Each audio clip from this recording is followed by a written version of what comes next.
Let's map it. Are you ill?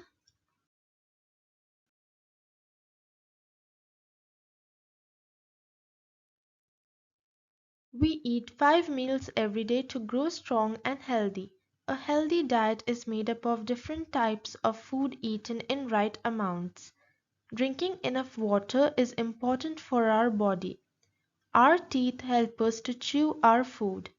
Most children have 20 baby teeth or milk teeth.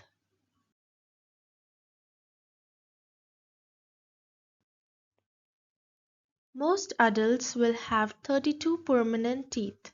When we are 5 or 6 years old, our milk teeth begin to fall.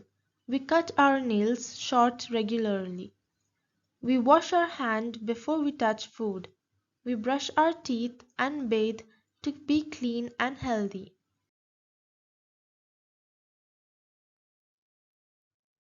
We rest and sleep so we have enough energy to do things.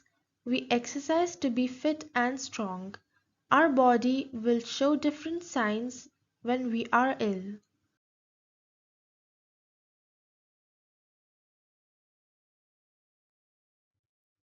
Test yourself by filling in the blanks and checking your answers in the upcoming slides.